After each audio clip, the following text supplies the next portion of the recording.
I'm Lacy Paschal. I'm Executive Director of Digital Strategies at Vanderbilt in Nashville, Tennessee. And when I started at Vanderbilt, I was the only developer there. And when we started using WordPress, it was a team of 1.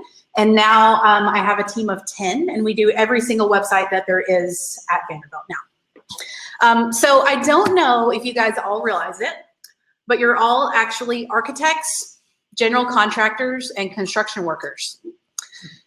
So when my team built our first apartment many, many years ago, we spent lots of one-on-one time with the owner of the apartment, and we figured out exactly what the layout of the apartment was that we wanted.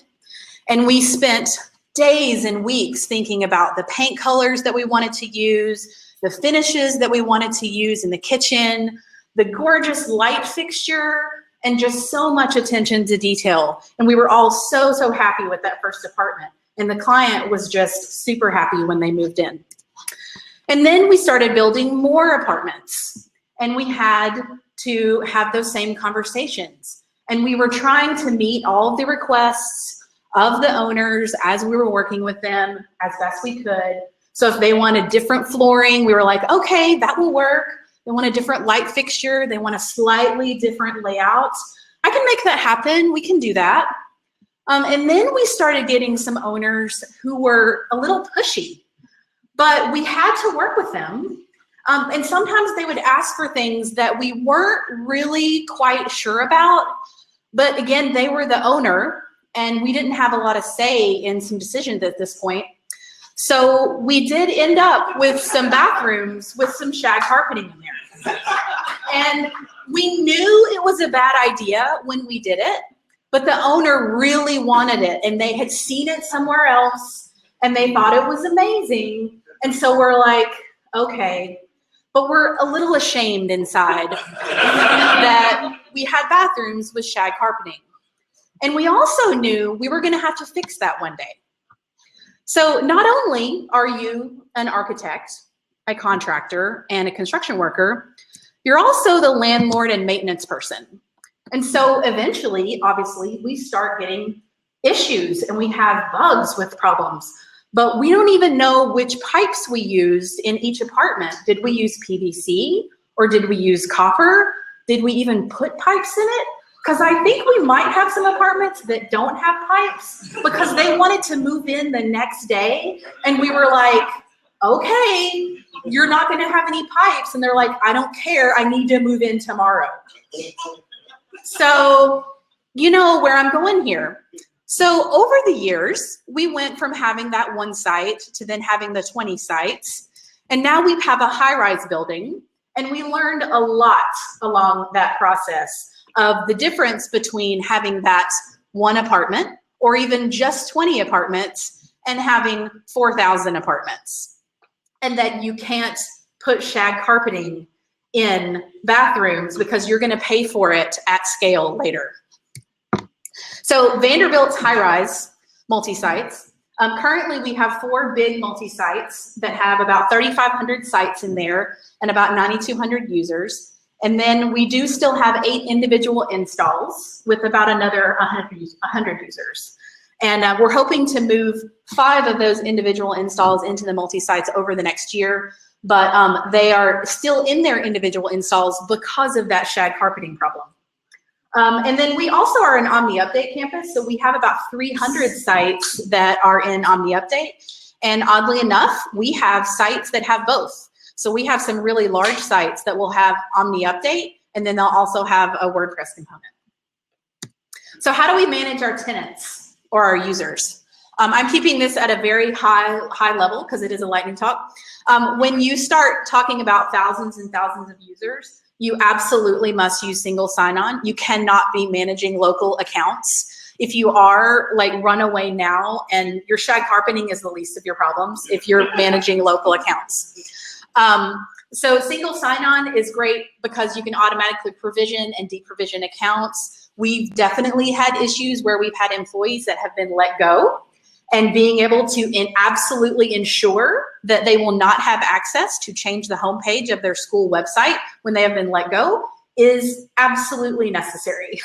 And again, when you're talking about thousands and thousands of users, at any large institution, people are coming and going all the time.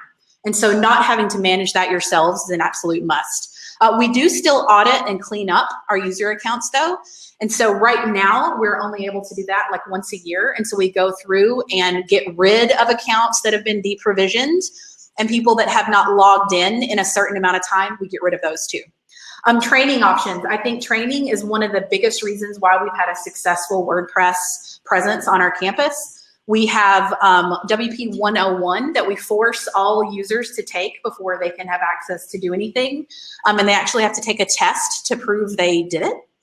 And then we have a knowledge base where we have written out lots and lots of documentation. To go back to documentation always saves the day.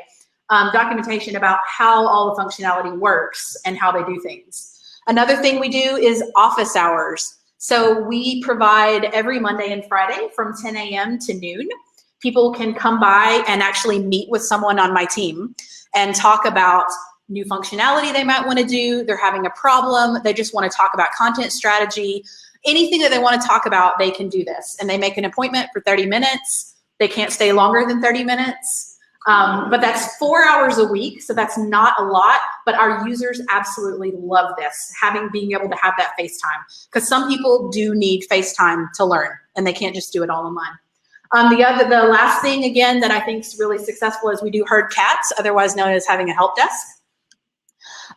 We get about 600 tickets a month on our help desk from all of our users. And this ranges from, I don't know how to add a comma. We actually have gotten tickets about that. To, I need a new database integration for this site, whatever. So we get the full gamut. And my team manages the help desk week on and week off. If you're on the help desk, that's pretty much all you're going to be doing that week. And then the following week, that group of people, they do project work. So how do we manage our floor plans and our interior design, otherwise known as themes and plugins? We have one theme, and we only ever allow one theme to be used. Our theme has been around for about 8 years, and we are on version like 5.57 or whatever random number we're on right now. When Customizer was released with WordPress, we were like, yes, because we had built our own kind of like control panel and all that stuff. So we moved it all over to Customizer. Customizer allows us to have complete control over what their site looks like, what functionality they have and everything, but it makes the users feel like they actually have some control over their website, even though they don't. Plugins, only if we absolutely have to. We don't use a lot of plugins on our multi-site. I don't like to be dependent. Curtis, we have had this conversation many times. I don't like to be dependent on plugins for functionality because I'm just a little nervous about, oh, a new version comes out and then, oh, you're dependent on these 70 plugins to do this stuff. So we definitely have some plugins, but we do a pretty strict code review of those to make sure that we feel confident about adding them to our multi-site. And again, we do a regular usage audit and removal. So if we see a plugin is not being used, we remove it. If we see a plugin is only being used by less than 10 sites, we'll usually look really closely at it and see if we still need it. And if we feel like we should just get rid of it, we reach out to those sites and get rid of it.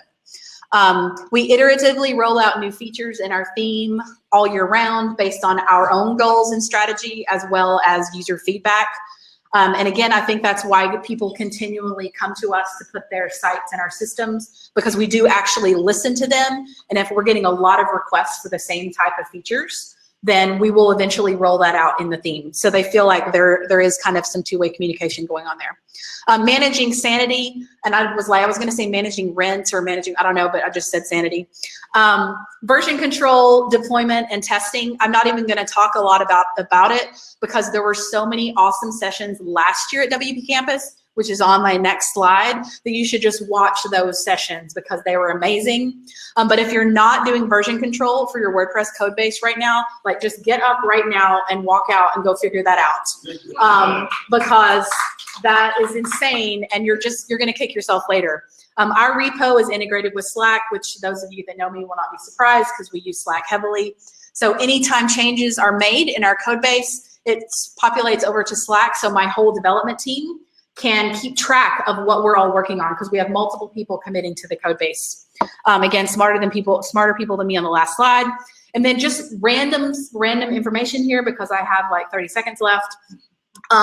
We offload all of our uploads to an S3 bucket on Amazon using the Delicious Brains plugin, WP Offload. They have another plugin called WP Migrate DB, which is amazing if you're wanting to move a lot of individual installs over to a multi-site, or if you're needing to move sites between multi-sites. It's super handy. So Delicious Brains. And again, great talks from last year's WP Campus on scaling WordPress, high performance hosting. I sent that talk around to my entire team after last year. It was so awesome. Technical plan for success, amazing. Scaling WordPress across the university, managing a gigantic multi-site install. All of these are great. If you just go to last year's schedule, they're on there. But that's it. Thank you.